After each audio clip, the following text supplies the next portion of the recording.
And at number 10, Jennifer Lawrence. This is one you know we had to include. Jen is known for her quirky and down-to-earth personality and not taking herself too seriously. She's also quite the klutz, which she proved after she tripped while walking up to the stage to accept her Oscar for Best Actress in 2013. After she got up to the stage, the crowd gave her a standing ovation, and she said, quote, "You guys are just standing because you feel bad that I fell, and that's really embarrassing." And this isn't the only time that Jennifer has fallen. She actually fell at the Oscars again while on the red carpet a few years later. This Oscars klutziness has caused some to think she's just faking it all for press. At number 9, Hattie McDaniel. Back in 1940, legendary actress Hattie McDaniel was nominated for an Academy Award for her work in Gone with the Wind, and she actually ended up winning the Oscar. However, because of segregation at the time, she was almost unable to accept the award because she was black, and they almost didn't let her attend the ceremony. Back then, the venue where the award ceremony was held was a whites-only establishment, so people from the studio that made the film had to pull a lot of strings to get the actress in the building, and even then she wasn't allowed to sit with the rest of the cast of Gone with the Wind. Instead, she was seated in the far corner of the venue away from everyone else, but as long as she was there and able to accept the award, that was enough. She made history that night and caused scandal, but it just showed Hollywood that racism will never win.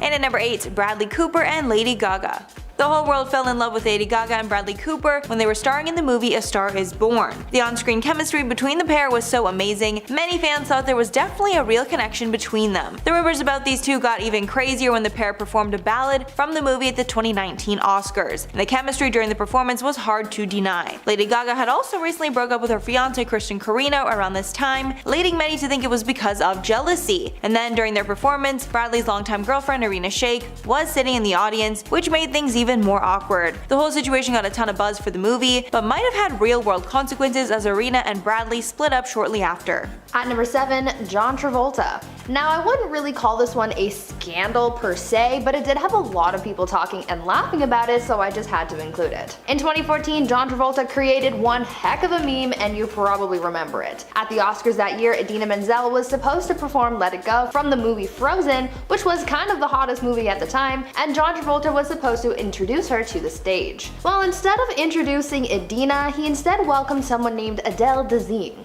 Gorgeously empowering song, Let It Go, from the Oscar-winning animated movie Frozen. Please welcome the wickedly talented one and only Adele Dazeem. This mishap was incredibly embarrassing for both parties, as it created memes within minutes and was even the subject of a John Travolta name generator where it would scrabble your name like Adele Dazeem. Even though it was super cringy, there's actually an explanation for the whole unfortunate ordeal. According to John, Idina's name had been changed on the teleprompter at the last minute so that it was spelled phonetically because they didn't want to risk him messing it up. John hadn't rehearsed with the name spelt like that, so rather than the change help him out, it actually just made things so much worse, and Adele Dazeem was born.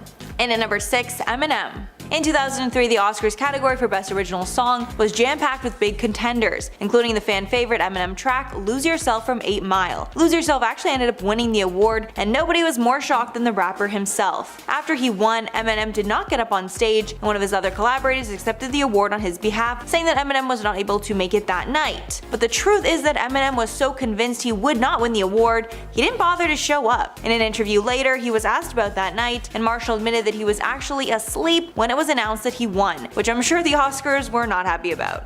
At number 5, Ryan Seacrest. This one is more of a personal scandal than a high-profile one, but I'm gonna tell you about it because my boy Ryan was super hurt by it. Imagine being invited to one of Hollywood's biggest events just to get kicked out moments after you arrive. Well, this is basically what happened to Ryan Seacrest, as he was invited to the Oscars award ceremony one year and was kicked out of the awards show shortly afterwards. According to Ryan, he was invited to the award show to provide the segue from the pre-show event to the main award show, which in itself is a pretty big honor, but after he completed his task, he went to go find a seat because he assumed that he would be staying for the rest of the show, but unfortunately that wasn't the case. While he was looking for a seat, he was approached by the event's ushers and managers and was told, quote, "Mr. Seacrest, your car is ready." He was a little confused and was like, no, what do you mean? I just opened the show," to which they replied with, quote, "We don't have a ticket for you, Ryan." He continued recounting that experience, saying, quote, "They put me in a car and they drove me out, and the next thing I know, I'm on Hollywood Boulevard going away from the Oscars, and the LAPD are around the corner, the windows down, and they say, 'Hey Ryan, you're going the wrong way,' and I say, 'No, I'm going the right way.' They sent me home to watch on television like everyone else. He was pretty butthurt about it and maybe still holds a grudge for that, but at least he was able to get comfy at home.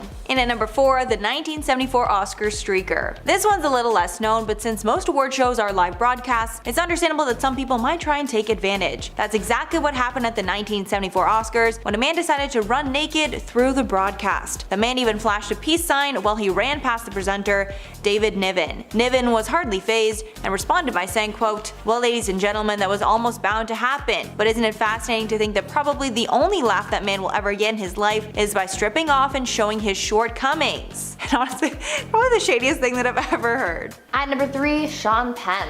Actor Sean Penn got into a bit of a scandal at the 2015 Academy Awards. The actor was announcing the award for Best Picture, but before reading the name of the winner, Alejandro G. Iñárritu, he made a joke that definitely did not land and actually offended quite a few people. Before announcing Alejandro as the winner, Sean joked saying, quote, "Who gave this son of a B a green card?" Sean's joke was seen as highly offensive and racist because of Alejandro's background, as one person online explained, quote, "Struggles people endure for immigration justice are not punchlines." As Alejandro is Mexican, the joke definitely was uncalled for and inappropriate. Some defended Sean, saying that he had only made the joke because they had been friends for about a decade, but others made the argument that, quote, "A director of color can't accept an Oscar without being the butt of a racist joke." The award show was supposed to be a scandal-free evening, but instead news outlets took to broadcasting Sean's offensive remark.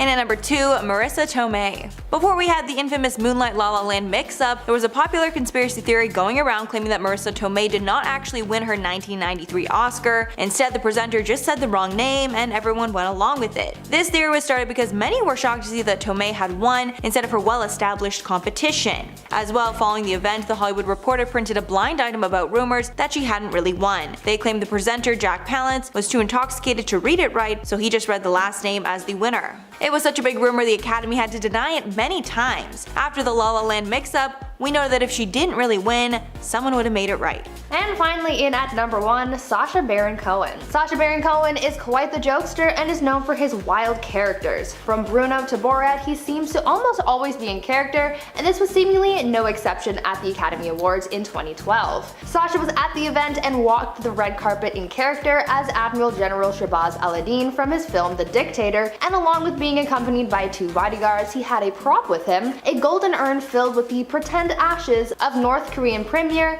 Kim Jong-il. While walking the red carpet, he stopped to be interviewed by Ryan Seacrest, and then this happened. The interesting thing is it's actually made by South Korea. No, sorry. You've got Kim Jong. You've got Kim Jong-il. Sacha dumped the ashes on Ryan, ruining his suit and causing quite a scene at the event. Weeks later, we found out that Sacha's original target was actually George Clooney, but since it was a pretty big night for him, they skipped Clooney and the unfortunate prank landed on Ryan instead. After that, Ryan purposely steered clear of Sacha, refusing to interview him, and the Academy has been vigilant of Sacha's stunts, even though they haven't really been able to stop them since. Firstly, he deflected the blame. Moments after the slap, the award for Best Actor was presented. This was the award that Smith was favored to win. Many were not sure if he would be asked to leave the show, or if the Oscars might actually change the winner to someone else at the last moment. However, he did win the award for his portrayal of Richard Williams in the movie King Richard, based on the father of tennis stars Venus and Serena Williams. When he came up to accept the award, fans were hoping that he would apologize to Chris Rock and the fans, but he did not, and he actually deflected the blame, even comparing himself to Richard Williams. Smith said in part, quote, "Richard Williams was a fierce defender of his family. I'm being called in on my life to love people and to protect people and to be a river to my people. I know to do what we do, you gotta be able to take criticism. You gotta be able to have people talk crazy about you. In this business, you gotta be able to have people disrespecting you. And you gotta smile, you gotta pretend like it's okay." He also added, quote, "Love will make you do crazy things." He later apologized to the Academy and his fellow nominees, but many did not think this apology went far enough, especially since he deflected the blame for the action beforehand, blaming his instincts to protect his family for deciding to do an unprecedented action at the most prestigious award show there is. One fan wrote on Twitter after the speech, quote, "All the media outlets tweeting about Will Smith apologizing in his acceptance speech were clearly watching a different award ceremony. Smith's tearful speech did not include an apology to Chris Rock. So clearly, in my opinion, he is not sorry to Chris Rock." Next up, showed his true colors. Will Smith has been long considered one of the nicest and most humble A-list celebrities there is, but after this incident, people are starting to think differently of him, because no truly nice person would do what Will Smith did. Maybe this is the type of person he's actually been all along, and the nice guy image that he's cultivated is fake, with many comparing him to other celebrities like Ellen DeGeneres, who was exposed for being mean. Many tweets online after the incident accused Smith of showing his true colors with his action. It essentially took him less than 5 seconds to decide to not only physically harm someone, but to disrespect the Oscars and everyone else that was there that night. I guess people will make their own decisions about his character moving forward, but for a lot of fans, their opinion of him has changed. Didn't apologize to Chris Rock. Since Will Smith won the award for Best Actor just moments after slapping Chris Rock, many thought he would take this time to apologize to Chris Rock for the insane move. But he didn't. He apologized to almost everyone else other than the person that he hit. During his speech, Smith said, quote, "Denzel Washington said to me, at your highest moment, be careful, that's when the devil comes for you."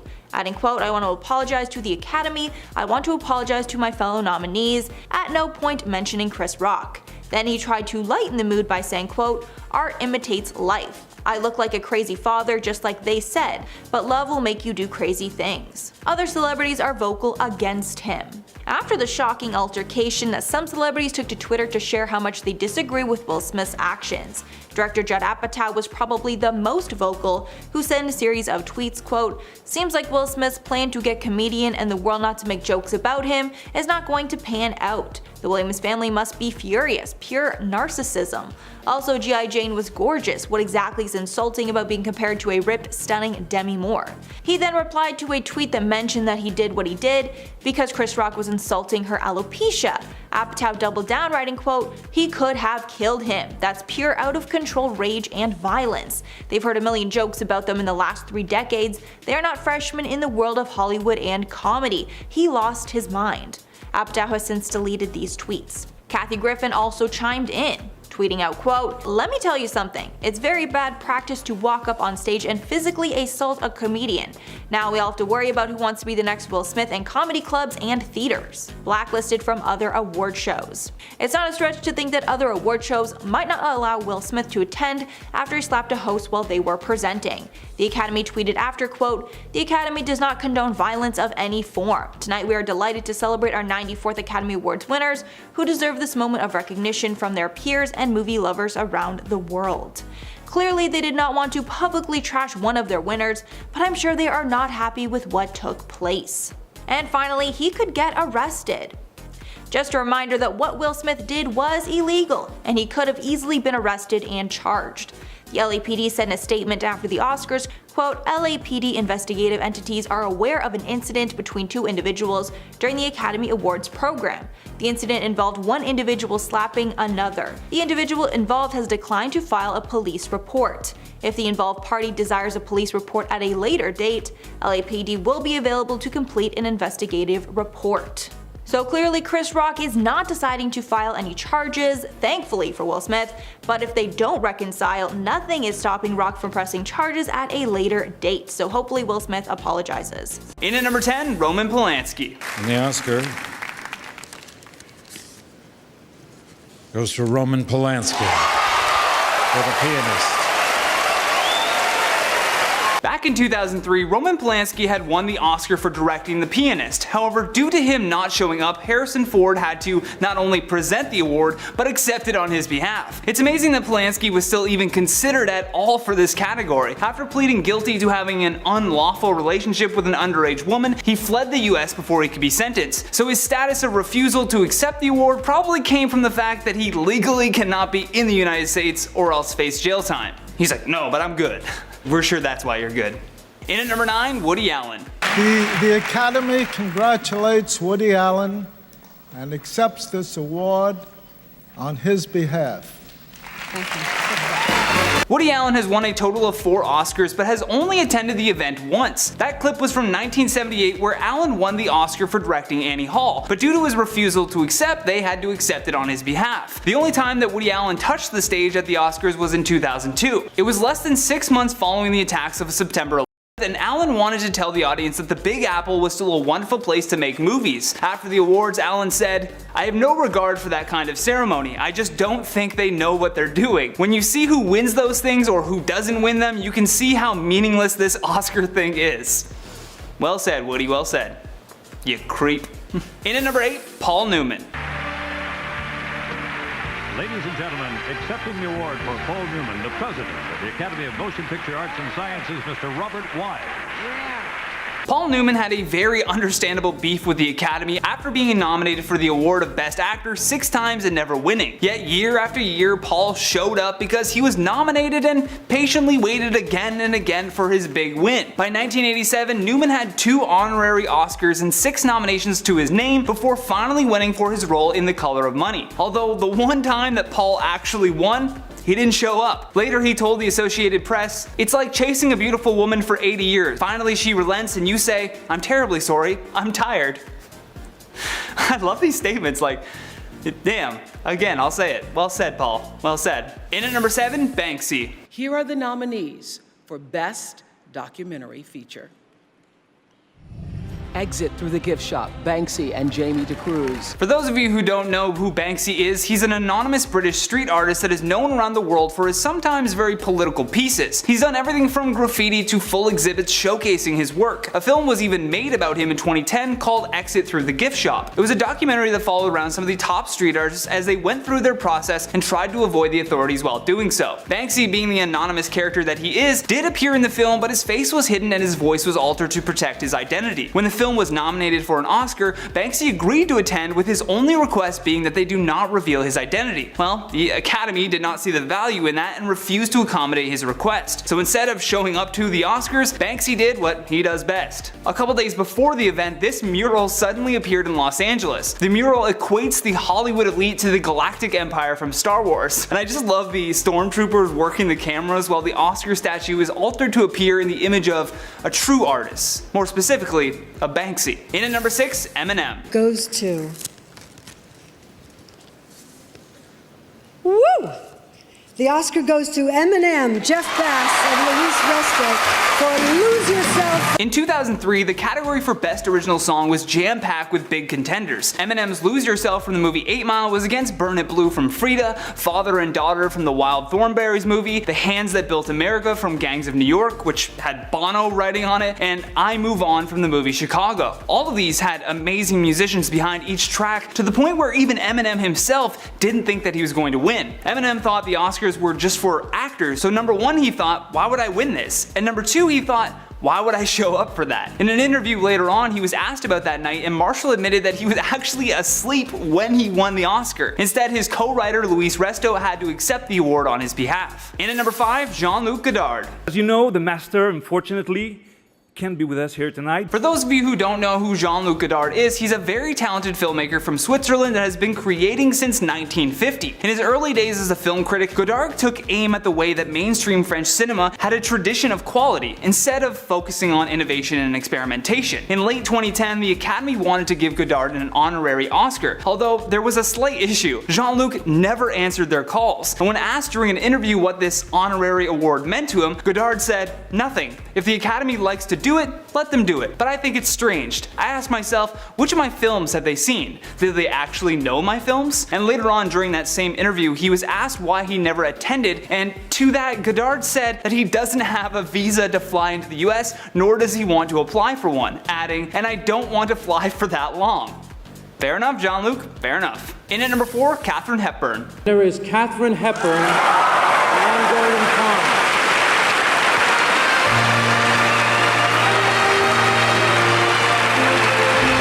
Oh, how I love that awkward moment during all of these Oscar win announcements where the presenter says the person's name and then there's no movement, and now they just have to awkwardly stand there as someone else comes up to accept it. Hepburn has hated the Oscars for most of her career. She has been nominated for 12 Oscars and won 4 of those, although every time she has chosen to avoid the night altogether. The only time that she decided to attend was in 1974. Katharine had been asked to present producer Lawrence Weingarten with a Thalberg Award, and during the ceremony though, Katharine said, "I'm very happy that I didn't hear anyone call out, 'It's about time.' I am living proof that a person can wait 41 years to be unselfish." I mean, you gotta give it up to this strong leading lady for that kind of commitment as well. In at number 3, Dudley Nichols. Unfortunately, I wish we could have some sort of clip for Dudley like we did with everyone else, but the reality is, Dudley is the OG of refusing Oscars. In fact, in 1935, he was the very first person to ever refuse the award. Dudley had won Best Screenplay for the film The Informer, a film about the Irish War of Independence. His reason for boycotting the event was over an ongoing dispute that Dudley had with the Academy and the Writers Guild. The LA Times even recorded that he tried to give back his award, like he was returning a pair of jeans. Eventually, he was able to return the award, and with it he attached a note. The note said, "It would be to turn my back on nearly 1,000 members who ventured everything in the long drawn out fight for a genuine writers organization."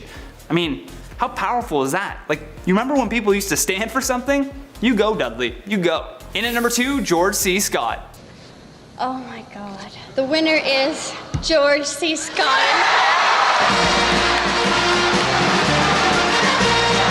Accepting the coveted. Much like Dudley, George had a real problem with the Academy and the way they operated. In 1961, he received a nomination for Best Supporting Actor, but he told the Academy that he didn't want it. Furthermore, he told them that he disagreed on the principle of the award. George thought that the Oscars were simply a competition that pitted fellow actors against each other. Because of this controversy with the Academy, George would not be nominated again until 1971. However, the first year that they had him back in the nominations, this time it was for the Best Actor category, and sure enough, he won. And not only did he refuse to accept the award, or any of the nominations before that, he didn't show up at all. He went on again to insult the ceremony further, calling it, and I quote, "a 2-hour meat parade, a public display with contrived suspense for economic reasons." Powerful George C. Scott. I love that he decided to just dig his heels in further with his stance against the Oscars. Last but not least, in our number 1 spot, Marlon Brando.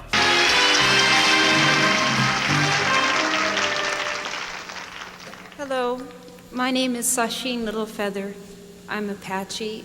Marlon Brando truly is the Godfather. Not only does he not show up to accept his award, but instead he sent a Native American woman to refuse it for him. You can see in the clip that the presenter extends the statue out to her and she just holds up her hand like, I'm good, chief, I'm good. And the woman said that her name was Sasheen Littlefeather, and at the time she was a little known actress and president of the National Native American Affirmative Image Committee. Brando believed that the Native American image had been completely disrespected by the film industry, so his reason for refusing the award was due to the treatment of American Indians, but the crowd could not accept that. Midway through Littlefeather's speech, the celebrity audience members started booing her, and then later on making very crude comments towards her. Yet regardless of what they thought, this speech remains as one of the most powerful moments in Oscar history. Hosts do the most, so we'll break into everything awful said by Jimmy Kimmel first. Hosting the 96th Oscars is gonna have some pressure, but Kimmel's one of those few hosts who's done this rodeo more than once. Some years he's done better than others, and for the most part he balances terrible not landing jokes with genuine quality humor, or genuinely calling out people's behaviors, which everybody gets a kick out of. Like this year, when he addressed one of the biggest directorial snubs to ever happen in Hollywood against Greta Gerwig. It took all of 4 minutes at the top of the show before Kimmel addressed that elephant in the room.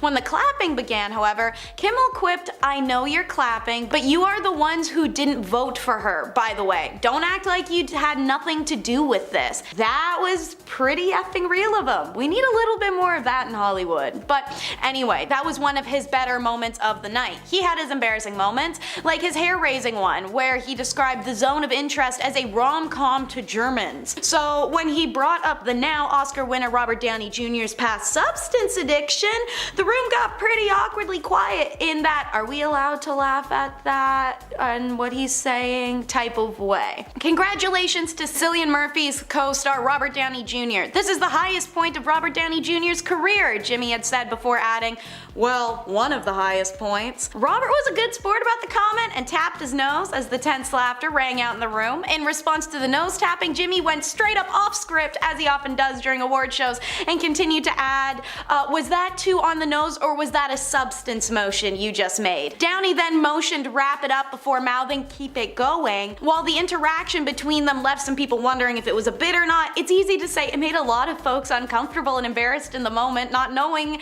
how Downey was feeling or responding, or how to feel or respond themselves. They didn't want a redo of that Will Smith smackdown, you know what I mean? But before we even heard from Kimmel, we first had to watch quite a few leading ladies take tumbles and falls. Kirsten Dunst was posing for photos in her elegant white square neck Gucci gown and Fred Leighton jewelry when she encountered a slight blip, or rather slip. In a video you can see Dunst is walking along the carpet while looking back at her husband, Jesse Plemons, lovingly and smiling for the cameras as she's in motion. But when she turns and holds her arms out for her man to come embrace her, she trips backwards and tumbles into a giant Oscar statue that happened to be right behind her. The couple greets the near fall with humor. The Friday Night Lights actor dressed in a tux, he smiles while his wife is giggling and hiding her face and whispering things in his ears. But earlier in the night, actress Lisa Koshy actually took a major fall caused by her massive platform creeper heels and tight-fitted mermaid gown. She goes from walking to feet out from under her, landing on her ass in an actual heartbeat. Lisa sits looking dazed and surprised for a moment before embarrassingly laughing it off and slowly working her way back up onto her heels. In the now viral video you can see she was laughing through it and even joking that a manhole was responsible for her wipeout. On the topic of wiping out, something else that didn't land was the Rustin toast. What should have been a celebration of Coleman Domingo's return as a valiant activist in Netflix, Rustin, completely transformed into what was called by many articles an Oscar spawn con, complete with cringeworthy tequila toast with comedian Gilmore Rodriguez. As audience members raised their glasses, Rodriguez called the Oscar-nominated actor Coleman Flamingo, a joke that missed the punchline by miles. To make the moment worse, this skit was followed by a Don Julio ad complete with firecrackers and line dancing and a DJ set that a lot of people said felt tone deaf. Commercials are a good reminder for us that this is really happening live, but so is a group of celebrities accidentally crashing a live feed, which happened with Billie Eilish, Cynthia Erivo, Phineas, and Ariana Grande. They crashed a live moment and they may have accidentally broken the fourth wall with their appearance on air while doing it. It was during the president of Motion Picture Academy of Arts and Sciences, Janet Yang's speech on camera. You can see in the quick shots that the group of five walked out behind Janet Yang and they were frozen like deer in headlight once realizing they were directly visible on camera. When the camera next cuts away from Janet, the group must have been waved away by crew because they weren't caught on screen crashing for long. Honestly, it was a refreshingly real moment, if not a little awkward and embarrassing for those involved. Sorta like how John Cena was feeling moments before realizing he was too scared to streak. It's only embarrassing in principle because it was actually pretty funny for everyone watching. Just not Cena, who had to, live it out. During the awards ceremony, John Cena appeared naked on stage as an homage to one of the most famed moments in Academy Awards history. For those not alive when it happened, a naked man appeared at the 46 Oscars in 1974, while David Niven was introducing Elizabeth Taylor. In the bit, John was supposed to appear on stage fully naked with nothing but an envelope to cover his junk, but he changed his mind. To quote him, "I just don't feel right about it. It's an elegant event, you know? You should feel shame right now for suggesting such a tasteless joke." Next thing we know, Cena peeks from behind the set and says he doesn't want to do the streaker bit, but will still take center stage with only the winner envelope covering, well, his little winner, much to the laughter and delight of the audience. But don't expect the laughter to linger because in came a real awkward playoff. Yevgeny Maloliteka, Mstislav Chernov, and Michelle Misner won Best Documentary Feature at the Oscars for 20 Days and Meropo. Chernov gives a powerful and moving speech about the film, about Ukraine surviving the onslaught of its neighboring country. Chernov spoke about the resolve of Ukrainian people and the importance of showing injustices around the world through film, and to quote him, "It's because cinema forms memories and memories form history." It was brilliant, it was moving, and it held so much power and prominence, shaking the room. And then the orchestra kicked in to sing him out with an especially cinematic orchestra-style rendition of "I'm Just Ken." It was the most tone-deaf musical moment of the night and caused ripples of secondhand embarrassment and cringing so bad it could send you running from the room. Thankfully for this next guy, it wasn't a run Wes Anderson had to make because homeboy simply just wasn't there, I guess. He literally no-showed his first ever Oscar win. Wes Anderson Anderson is among the most celebrated filmmakers of this generation and has been nominated for an Oscar 7 times. The 8th was The Charm for his live-action short The Wonderful Story of Henry Sugar, but West probably assumed it wouldn't be the win and chose not to attend. He wasn't there to accept the award, so no speech, leaving room for host Jimmy Kimmel to congratulate the director in absentia and joke that he was otherwise engaged building a diorama out of corduroy. Or, as some of the Oscar viewers speculated on Twitter, Wes maybe was merely irritated because his feature-length picture Asteroid City was snubbed completely,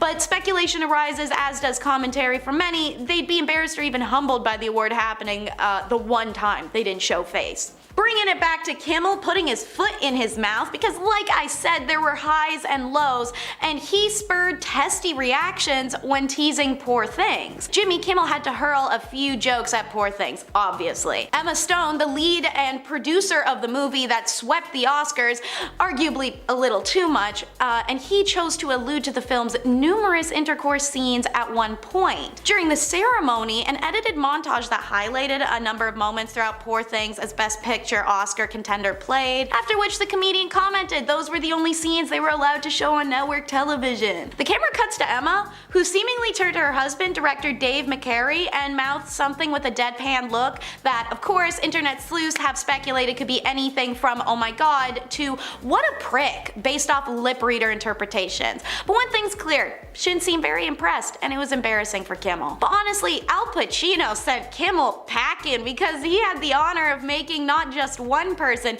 but an entire audience of people unimpressed, confused, and dare say scared and lost, with a horrible winner announcement. No disrespect to a Hollywood OG like Al Pacino, but he should stick to receiving awards rather than handing them out. Pacino was tasked with the most important announcement of the night, revealing this year's Best Picture winner. Normally, folks read out the different categories, camera cuts while live to the different actors nominated, so on, so forth. Y'all know the drill. Our boy Al here, though, literally hops up on stage to give the final award of the night, which traditionally is revealed with all this dramatic build-up, sometimes even drum roll for effect, and this 83-year-old man that he is cuts to the chase, ditches bells and whistles, doesn't even read out the list of 10 nominees. He just says 10 wonderful films were nominated, but only one will take the award for Best Picture. And I have to go to the envelope for that, and I will. Here it comes. He opens the envelope and then he blurts out, "M-I-I-C Oppenheimer." Yes. Yes. He doesn't even do the traditional line of, "and the Oscar goes to," beforehand. That's just it. The audience is massively confused about whether Pacino had in fact just announced the winner, and it took a moment for the orchestra to kick in, for the Oppenheimer nominees to start making their way to the stage. Pacino's confusing delivery immediately sparked a wave of memes on social media as viewers joked that he was trying to wrap up the show quickly as possible. To quote, Al Pacino had a 7:30 p.m. reservation at Musso and Frank. He needed to move some things along, said one critic, Richard Roper, on Twitter, referencing the actor's role in Once Upon a Time in Hollywood. And for our last segment,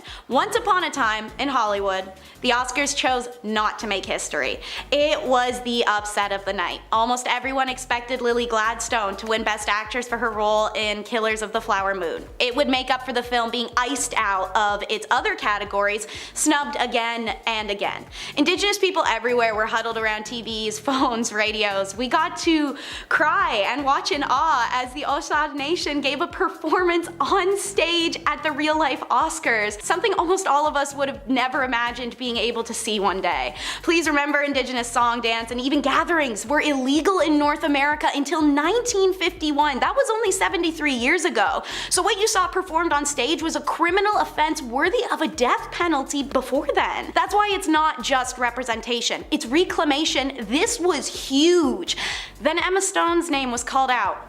Again. Shaken up, the Poor Things actress accepted her award and thanked her cast members, the director, her daughter, and as Stone is describing ripping her dress or losing her voice throughout her acceptance speech, it's hard not to think of what a statement it would have been made to honor Gladstone instead. Stone herself even took a moment to speak directly to the odds-on favorite of the category, Lily, saying to her as she wept, "I share this with you, I am in awe of you, it's been such an honor to do this together, I hope we get to do more together."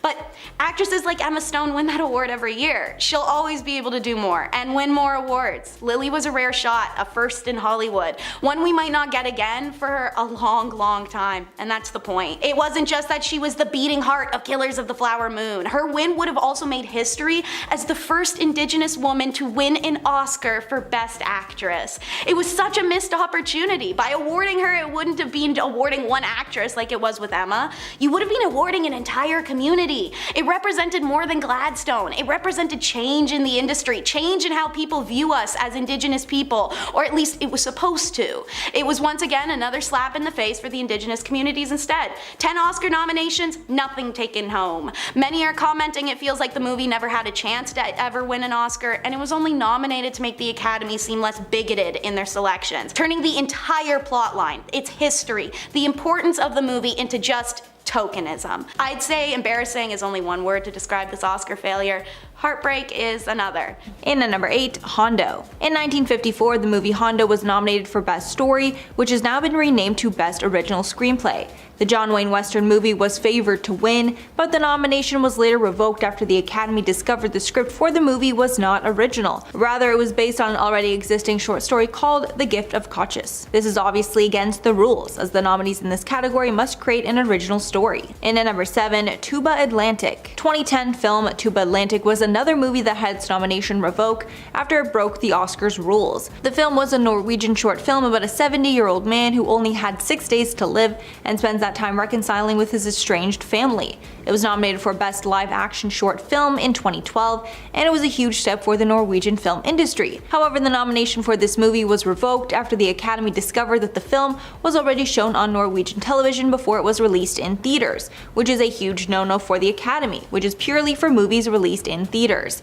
After investigation, it was determined that the producers of the film did not disclose that the movie was shown on TV beforehand, even though they were directly asked if it had been in the submission forms, and the producers checked no on these forms. After the nomination was taken away, one of the filmmakers claimed that they were shocked over the decision, as they apparently knew about the TV broadcast and were fine with it. The filmmakers continued that they believed there were exceptions to the rule if the film was shown to film students. The Oscars denied knowing anything beforehand. And at number 6, 13 Hours. In 2017, 13 Hours earned a single Oscar nomination for Best Achievement in Sound Mixing, with 4 members of the sound team, Gary Summers, Jeffrey J. Habush, Mac Ruth, and Greg P. Russell getting acknowledged for their work. However, just one day before the award show was to be held, the Academy announced that they were rescinding the nomination for Greg P. Russell for breaking the rules.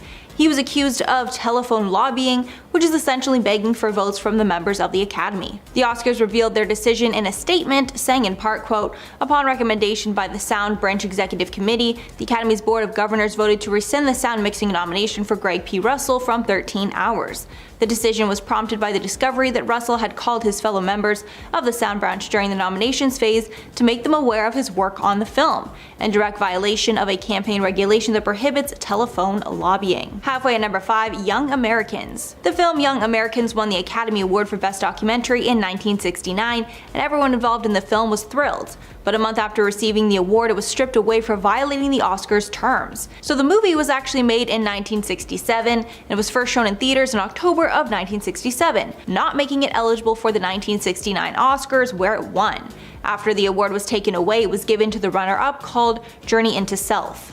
As of now, Young Americans is the only movie in Academy history to receive an Oscar, then have it taken away after the ceremony. And at number 4, Alone Yet Not Alone. In 2014, the main song from the Christian film Alone Yet Not Alone was nominated for Best Original Song, but the nomination was revoked 2 weeks later. This was because the award show discovered that Bruce Bruton, the song's composer and an executive committee member of the Academy's music branch, had emailed members of the Academy to try and butter them up for votes. The Academy posted a statement writing that Broughton, quote, had emailed some of the other 239 members of the branch to make them aware of his submission during the nominations voting period, which goes against Academy rules. The Academy president at the time continued that even though it was most likely well-intentioned, promoting a member's own Oscar nomination to their colleagues is an unfair advantage. After the decision, he told The Hollywood Reporter, quote, "I'm devastated. I indulged in the simplest grassroots campaign, and it went against me when the song started to get attention.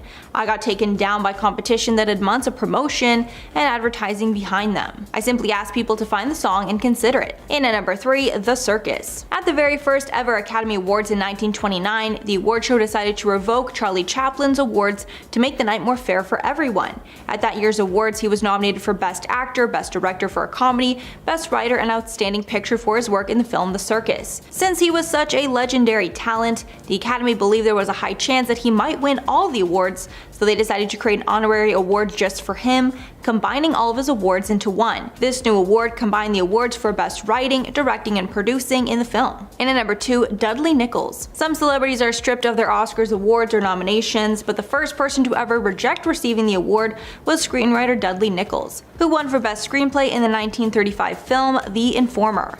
The movie was set during the Irish War of Independence and was adapted from the novel of the same name by Liam O'Flaherty. The movie won multiple awards, with the director John Ford going on to win Best Director, with Nichols winning Best Screenplay. After rejecting the award, Nichols revealed he did so to support an ongoing writer's strike in Hollywood. And finally, number 1, George C. Scott. Another celebrity who refused to accept their Oscar win was actor George C. Scott. He won the award for Best Actor in 1971 for acting in the film Patton. He announced ahead of time that he would not be attending the awards because he didn't approve of the snooty event. He told press that the show was a quote 2-hour meat parade, calling it quote barbaric and innately corrupt. Even though he trashed the show multiple times beforehand, the Oscars still decided to honor him with the award for his work in the film. The film's producer, Frank McCarthy, accepted the award on his behalf. McCarthy then returned it to the Academy the following day, as Scott had requested. Next up on the list is a horrifyingly cringy musical number that actor Rob Lowe did with a Snow White impersonator. This happened during the 1989 Oscars, which was considered a year of many firsts. The first time the ceremony used the famous red carpet, first time the term, quote, and the Oscar goes to was used, and the first time the show didn't have a host. Instead of a host opening the awards, it was Rob Lowe and Snow White singing an 11-minute version of Tina Turner's track Proud Mary, with the lyrics tweaked to fit the show's theme. The performance was super awkward and cringy, but the scandal part comes from it also being illegal. The performance prompted Disney Studios to file a copyright infringement lawsuit against the Academy for using Snow White's image without permission. On top of that, a group of 17 heavyweight actors wrote in to write a scathing letter to the Academy, calling the performance an embarrassment to the people who were nominated. Yikes. Next on the list is the Oscars that took place in the year 2000. After winning Best Supporting Actress for her role in Girl Interrupted, Angelina Jolie and her brother James Haven shocked the crowd super uncomfortably when they locked lips at the Vanity Fair after-party. During her acceptance speech for the role, Jolie shouted out her brother with the equally uncomfortable line, quote, "I'm in shock and I'm so in love with my brother right now. He just held me and said he loved me, and I know he's so happy for me, and thank you for that." The kiss immediately sparked headlines, which Jolie called pathetic. She later said that the siblings had been visiting their mother, who had cancer, in the hospital that day, and the kiss and declaration of love had just been part of her reaction to the day's emotional ups and downs. Next up on the docket is the time that Bjork made international headlines for her bizarre and iconic dress at the 2001 Academy Awards ceremony. While the dress certainly made a statement on its own, the quirky artist took it one step further by pretending to lay an egg on the red carpet. She had a bunch of ostrich eggs and she just left them all over the red carpet, and reportedly also left one in the women's bathroom while inside the ceremony. Her outfit was so memorable that it is now a part of an exhibit at the Museum of Modern Art. Next on the list is the 2003 Oscars, and more specifically when Michael Moore took to the stage after his win for the Best Documentary category.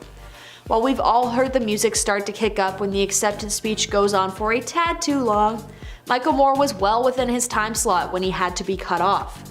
That's because, like the political commentator he is, he directly attacked George W. Bush for the unnecessary invasion of Iraq. Quote, "We live in a time where we have a man sending us to a war for fictitious reasons. Shame on you, Mr. Bush, shame on you." He was met with boos from the audience and was quickly played off stage. Ironic, honestly, especially when Michael Moore was criticizing presidents long before it was okay to do so, and the same people who booed him off stage ribbed future presidents at other award shows. Just shows the shallowness of the whole thing. Next up is the infamous 2017 Best Picture announcement mix-up. At the very end of the ceremony, Faye Dunaway and Warren Beatty took to the stage to reveal the night's big-ticket Best Picture winner. All was going smoothly until Beatty went to read the winner. He looked noticeably confused, and some wondered if he was having a hard time seeing the teleprompter.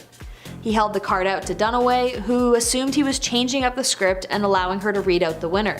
She announced La La Land, and the cast and crew filed on stage to celebrate. Backstage, Academy accountants from PricewaterhouseCoopers sprung into action and alerted production that the wrong envelope had been given and that Moonlight actually had won Best Picture. Stage managers scurried on stage to correct the gaffe. So what happened? Turns out Beatty had been handed an extra Best Actress envelope, which had gone to Emma Stone from La La Land, instead of the one labeled Best Picture. A production error earlier in the day meant that they had run out of time to rehearse the last few awards prior to showtime, which could have contributed to the mistake. Oopsies. Next on the list is the 2020 Oscars, where the much-deserving film Parasite had just been announced as the Best Picture of the year. It marked the first time that a non-English language film took home the top honor. When the cast and crew headed on stage to accept the award, which was one of the 6 the movie won through the night, co-producer Kok Sin-ae first took the mic and spoke for 45 seconds before turning things over to Mikey Lee, the film's other producer. But before Lee got to deliver her speech, the lights went down on the stage and cameras focused on Jane Fonda, who was slated to deliver the night's closing remarks. The audience was instantly outraged, and stars like Tom Hanks and Charlize Theron, who were sitting in the front row, started chanting "Up, up" to persuade the showrunners to turn the attention back to Parasite.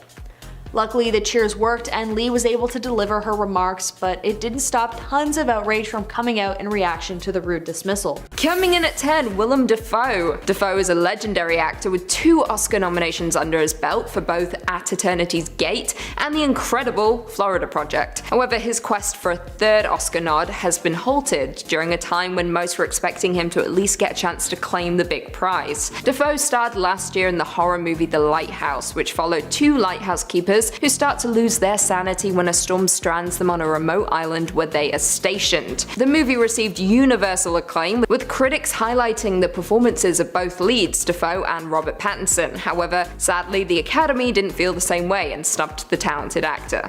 Could be just because they hate horror movies. Coming in at 9, Taron Egerton. At the 2020 Golden Globes, Taron Egerton took home the award for Best Performance by an Actor in a Motion Picture, Musical or Comedy for his role as Elton John in the movie Rocketman. The film follows Elton in his early days as a prodigy at the Royal Academy of Music through his musical partnership with Tobin. However, unlike Rami Malek, who portrayed Freddie Mercury in the movie Bohemian Rhapsody and went on to win the Best Actor Oscar last year, Egerton didn't even receive a nomination.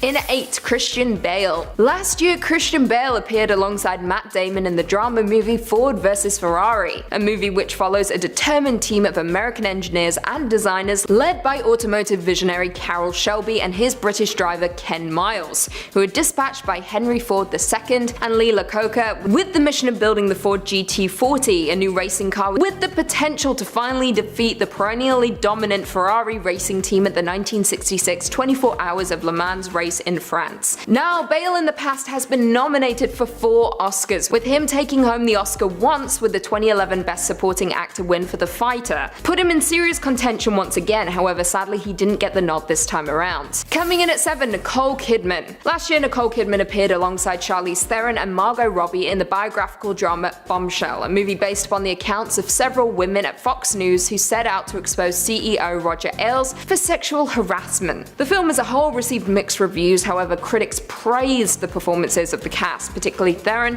Kidman, Robbie and John Lithgow. At the Golden Globe Awards, the movie received 2 nominations for Theron and Robbie, and 4 at the 26th Screen Actors Guild Awards for Theron, Robbie and Kidman. However, when the Oscars announced the nominations, only Theron and Robbie received a nod, with Nicole Kidman being completely forgotten about. You never put Kidman in a corner. In at 6, Eddie Murphy. Eddie Murphy is back and better than ever, apparently. Last year he starred in the biographical comedy Dolomite Is My Name, with Murphy starring as filmmaker Rudy Ray Moore, best known for portraying the character of Dolomite in both his stand-up routine and a series of blaxploitation films, starting with Dolomite in 1975. The film received hugely positive reviews from critics, with folks praising Murphy's comeback performance, with it being his first film in 3 years. It was also chosen by both the National Board of Review and Time magazine as one of the 10 best films of the year. At the 77th Golden Globe Awards, the film was also nominated for Best Motion Picture Musical or Comedy, with Murphy also nabbing a nomination for Best Actor. However, like the rest of our list, Murphy came up short at the Oscars, with the Academy seemingly snubbing him. In at 5, Lupita Nyong'o. Now, Lupita Nyong'o didn't just give one stellar performance in 2019, she gave 2 in the wickedly terrifying Jordan Peele movie Us.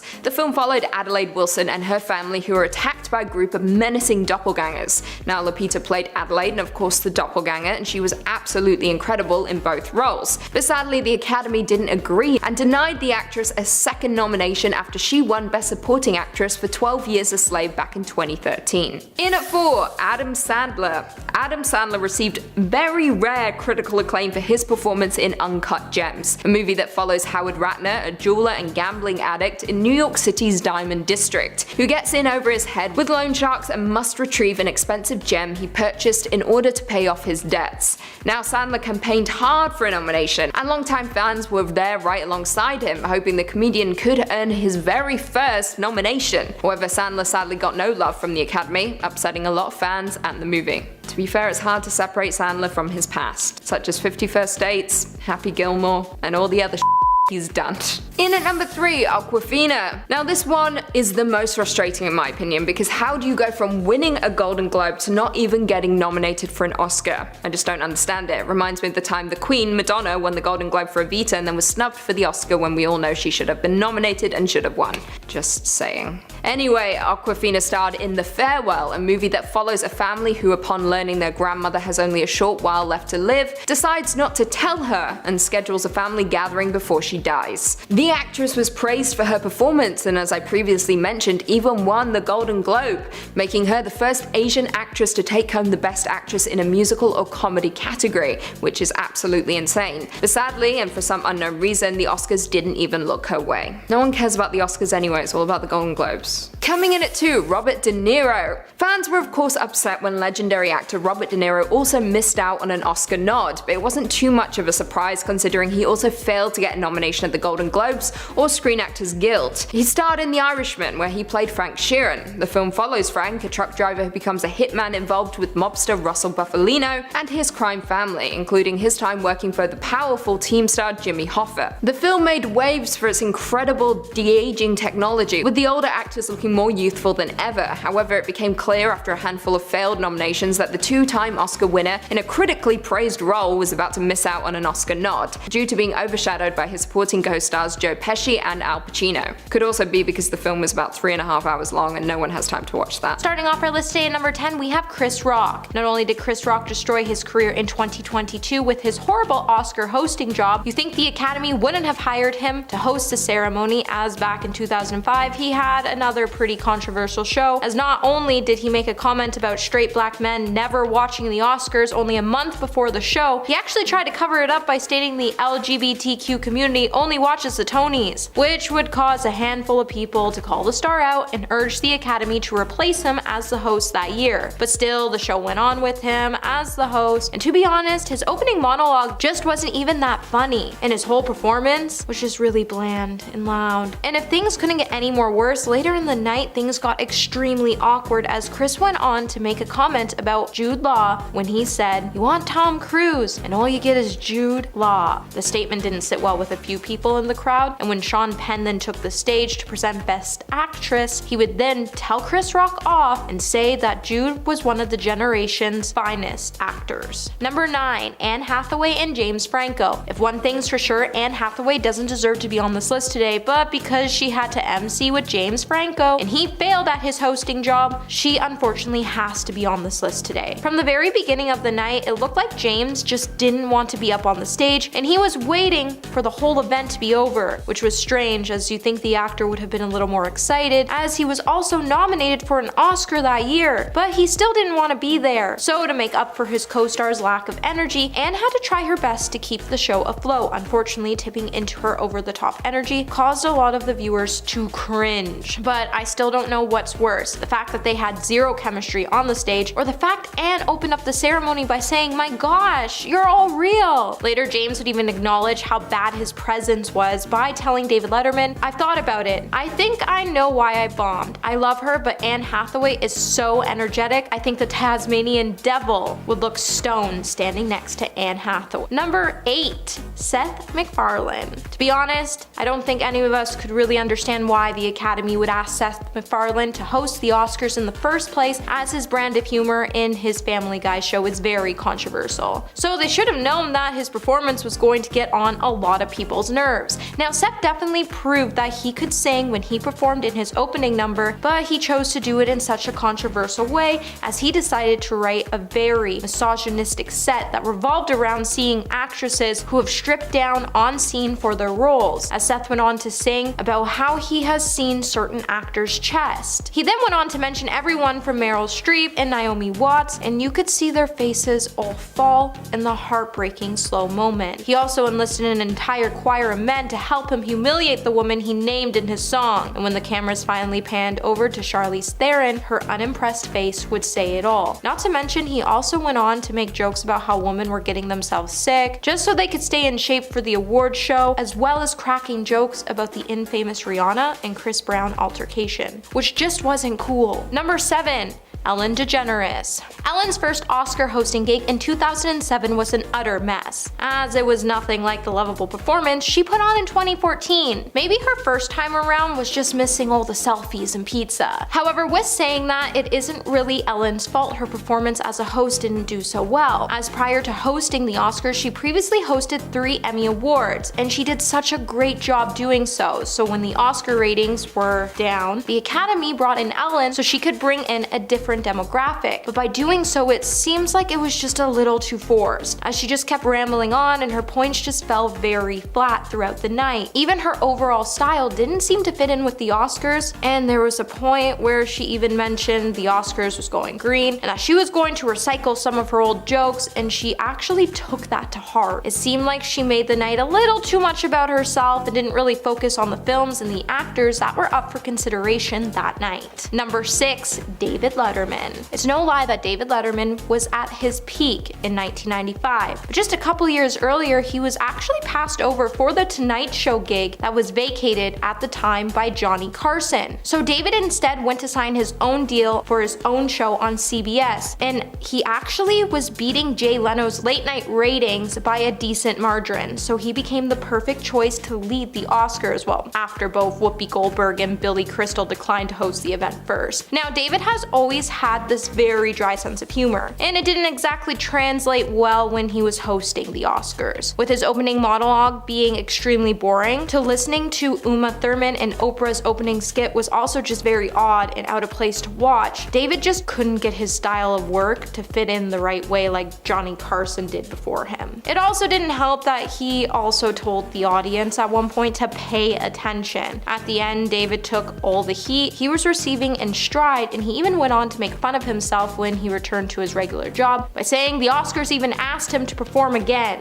Crazy. Number 5, we have Chevy Chase. Hopes are definitely high when Chevy Chase was asked to host the 1988 Oscars, as the year prior he shared the stage with Goldie Hawn and Paul Hogan. And he did such an amazing job, so you would think that he would be able to host the award show by himself, but that just wasn't the case. Now, you know when a host opens a show saying, "Good evening, Hollywood phonies," you're definitely not in for a good night. And it just seems like Chevy, as the host that night, just kept dragging it on, and everyone watching was just praying it would all be over soon, especially when he realized his jokes weren't funny anymore and they weren't getting laughs. He just turned to this gross humor and it made us all cringe. Chevy got to the point where he was just acting completely ridiculous, like when he dropped his pants when Paul Newman took the stage to present the award for Best Actress. And when that didn't get the laughs he was hoping for, he just made some bad ad-libbing attempts, and he was seen picking his nose and sneezing into his hand, and that just wasn't funny. Number 4, Donald Duck. Now there's probably probably a reason when you think of Disney characters, you never think of Donald Duck. And that's probably because he completely butchered the 1958 Oscar ceremony. So Donald Duck wasn't the only one who hosted the ceremony, as there was a handful of hosts that year. But it was Donald Duck's hosting abilities that definitely caused a huge amount of disappointment to come from viewers watching the show. So 1958 was a big year for the Oscars, as this was the first time the show had ever been broadcasted live. The Academy also sponsored the event, so that meant there was no commercials, meaning they had to hire multiple hosts as nobody really had the time to take a break. Being that there was already 5 other hosts, you would think they would be able to handle things on their own, but the Academy was still trying to figure out how to throw something extra in there for us, so they decided Donald Duck. Maybe it's because they felt like they owed the fictional character a spot due to him being a former Oscar winner, or maybe they were just a little ahead of their time and wanted to get edgy by featuring a host who doesn't wear pants. But honestly, they probably should have known better, and it would have gone better if Mickey hosted the event instead. Number 2, Neil Patrick Harris. In 2015, Neil Patrick Harris, who is known for his roles in the hit series How I Met Your Mother or the Harold and Kumar franchise, got a chance to host the Oscars, and honestly, his performance as an MC for the event received a lot of mixed reviews, as his abilities to do the job just wasn't that great. Now, while the star's jokes were funny, as he is funny, he kind of pushed it a little too far as he poked fun at his own career, as the star then came out in his own underwear later on in the show to spoof Birdman and show off his songs and dance skills, with some help from Anna Kendrick. But the overall performance would have critics fuming, as they thought his opening was just bland. The only thing most people actually found enjoyable to watch weren't his jokes, but more his political speeches, as they were more entertaining to watch than his skits were. And if you prefer to hear about politics more than you want to watch a skit, you know there's a problem, because let's face it, no one likes politics. And coming in number 1 today, we have Frank Sinatra. So Frank Sinatra actually had the chance to MC the Oscars twice. The first time around, he got the chance to MC the event by himself in 1963, and he did an amazing job, so it wasn't really surprising that the Academy would ask him to come back to the show to MC again, and this time he got on the stage with Sammy Davis Jr., Bob Hope, and Shirley MacLaine. However, his second time as an Oscar host was definitely a tense one, as during this telecasted event, he and his co-host faced some major controversy when filmmaker Bert Schneider read a telegram from a Vietnam diplomat. This then prompted angry viewers to send in telegrams of their own, so mid-show, after fighting with Shirley about making his own statement, Frank would take to the stage to read a disclaimer by Bob Hope, in which he said the Academy was not responsible for the political views that were expressed on the program. But when it comes to politics, sometimes it's just best not to say anything, as people take these conversations very heavily, and it drives a lot of us nuts. Coming in number 9, we have Paris Hilton. While Paris Hilton tends to be in attendance at almost every party, fashion show, and awards, even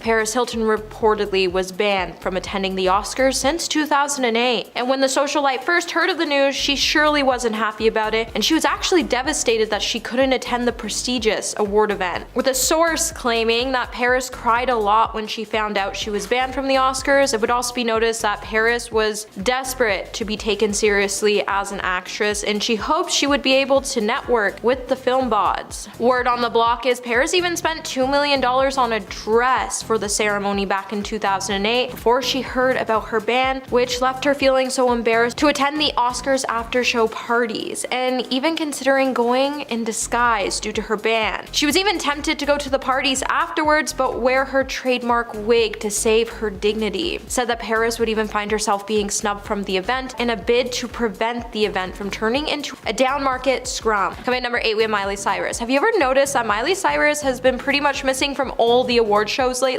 Well, back in 2020, Miley would post a clip of herself from the 2013 MTV EMAs, where she would be shown taking out a pre-roll from her black Chanel clutch and lighting it up on stage in the middle of her presenting duties. While sporting a bodysuit and a furry coat, she then oozed an effort amount of cool when she did the unthinkable during the show. With Miley taking a clip and posting it, she would caption the clip by saying, "Wonder why I'm not invited to award shows anymore." While the star hasn't chosen to elaborate on the video, it certainly isn't really clear if she was joking or not, but it has been some time that we've seen Miley hitting up the award shows. And it looked like her celebrity friends, like designer Alexander Wang, found the dig humorous enough. He even told the wild child to never change. Even Real Housewives of Beverly Hills star Lisa would chime in to let Miley know if she ever had an award show, she would have the singer there. Whether it's true or not, we love a good Miley presenting the celebrations, as she always comes out to slay. Number 6, Adam Kimmel. Cinematographer Adam Kimmel is known for his work on Lars in The Real Girl. However, in 2021, Adam would find himself being expelled from the Academy following the emergence of his history after allegations came forward about his misconduct with women. Adam had been arrested twice. Both times, the allegations involved a younger female. In 2003, when he was 43 years old, he would plead guilty to making unwanted advances to a girl in New York who was around 15 and 16 years old. In 2010, Kimmel would be arrested again in Connecticut for 4th degree of unwanted advancements involving a younger person and failure to register as a SO. Due to the crimes and the hurt he inflicted on a handful of younger women, the Academy saw fit to expel Adam from the Academy and permanently place a ban on him from attending any Academy Awards. While the Academy strives on protecting the safety of their performers and guests, they couldn't guarantee that Adam wouldn't be a threat to any female in the audience, and they couldn't justify his actions and decided that he should be banned from attending the ceremonies going forward. But the fact that his crimes happened between 2003 and 2010 and the Academy still allowed him to attend the ceremonies until 2021 is actually pretty messed up. Number 5, Kevin Hart.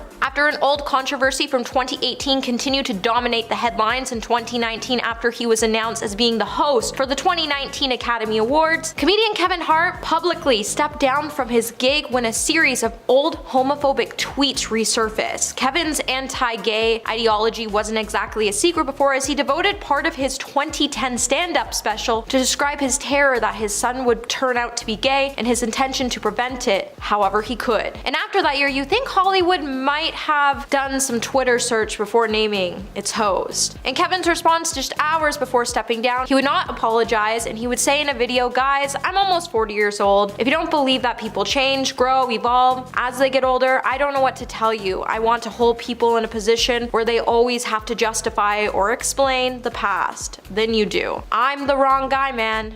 I'm in a great place, a great mature place, where all I do is spread positivity." 6 hours later though, he would reconsider and he would finally step down from his hosting gig, and then he would make a formal apology to the LGBTQ community, and you probably won't see him attending any award shows anytime soon. Number 4, Pamela Anderson. Pamela Anderson is another woman banned from the Oscars like Paris Hilton in an attempt for the award ceremony to keep things more classy. Except everything about Pamela Anderson is actually pretty classy except for her R-rated tape. Sources would confirm that Pamela would be banned from attending the ceremony so the Academy officials could prevent the evening from turning into a downmarket scrum. The inside source would also continue to say that the Academy plans to focus more on those people who have worked in the film industry for years, not people who were merely celebrities in other areas. But Pamela has been in the industry since 1991, when she landed her most major acting gig on Baywatch and gave us the iconic red bathing suit look. So to say that she couldn't be at the Oscars because she wasn't in the film industry for years would just be absurd. But then other sources would come forward to say the decision to ban certain stars is down to the fact that Hollywood's Kodak Theater holds less than half the capacity of the previous venue, and even high-profile stars are struggling to secure tickets to the event. But if that's the real case, why would the Academy even think it was a good idea to